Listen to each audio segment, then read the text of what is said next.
Do you know the real Candyman?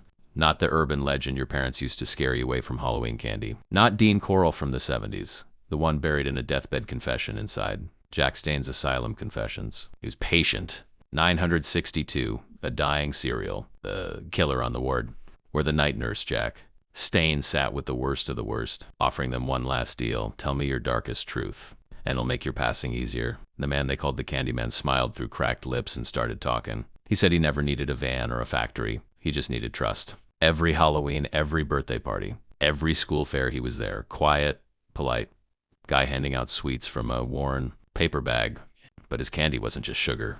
Some pieces were laced. Slow poison that made kids sick for days before they vanished. Others were bait lollipops left on porches with a note. For the brave one, the ones who took it alone. Late at night, never made it home. He told the nurse he kept count. 37, maybe more. He lost track after the first dozen because the parents always blamed each other. Blamed the stranger myth. Blamed bad luck. Never the smiling man who waved goodbye as the kids ran off clutching treats. The worst part? He said some of the candy was never found. Hidden stashes. Old batches tucked away in attics, under floorboards, and forgotten lockers. Still sealed. Still waiting. He laughed as the machines beeped slower. Said even if they caught him, the candy wouldn't stop calling. Kids are curious. Parents get lazy. And somewhere out there, a wrapper is still crinkling in the dark. He died smiling. Jack Stane wrote that he still checks his own candy bowl every October. Just in case. Sleep tight. Do you know the real babysitter and the man upstairs? Not the campfire tale your friends told to freak you out. Not the movie versions or urban legend tweaks. The one rooted in a chilling, real murder that turned a simple babysitting job into nightmare fuel forever. It goes back to March 18th, 1950 in Columbia, Missouri. 14-year-old Janet Crispin Smart, responsible. Popular was babysitting for the Romock family. The parents were out for the evening. Janet was alone with their 3-year-old son upstairs in the big house on West Rollins Street. Around 10:30 p.m., the local police station got a frantic call. A girl's voice, breathless and terrified. Come quick. He's in the house. Then screams. The line went dead. Officers rushed over. They found the front door unlocked, lights on downstairs, but no one answered. The house was silent. Upstairs in the bedroom where the child slept, they discovered Janae brutally beaten, sexually assaulted, and strangled with an electric cord from a nearby iron. The little boy was unharmed. Still asleep in his crib, oblivious. No forced entry. The killer had been inside the whole time.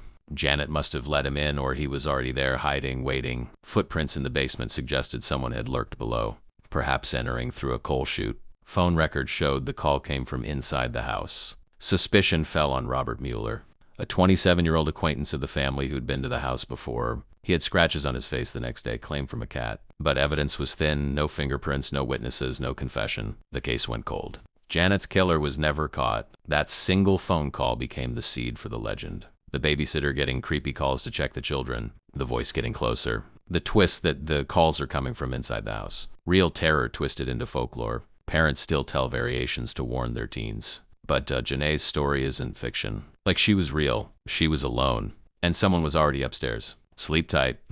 Check the doors. And if the phone rings late at night, maybe don't answer. Do you know the real Hookmen? Not the silly campfire version with the escaped killer and the missing hand. Not the one where the couple hears scratching on the car door and drives off to find a bloody hook hanging there. The one that feels too close, too possible because it echoes real dangers on lonely roads back in the day. It traces back to the late 1940s and early 1950s, when lovers' lanes were popular spots for teens to park and make out away from prying eyes.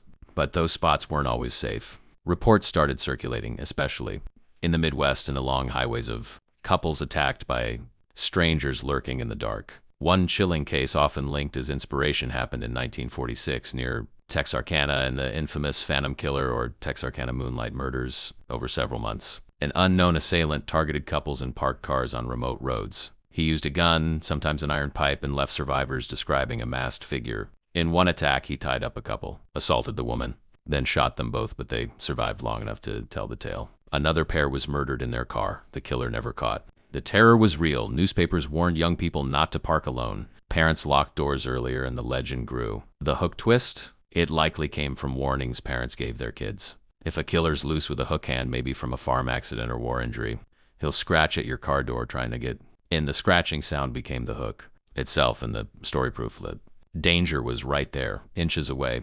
Couples would speed off in panic, only to find the hook later torn off in the door handle. No single murder ended with a hook left behind. That's the folklore flourish. But the fear was grounded in true crime. Real attackers targeting isolated couples.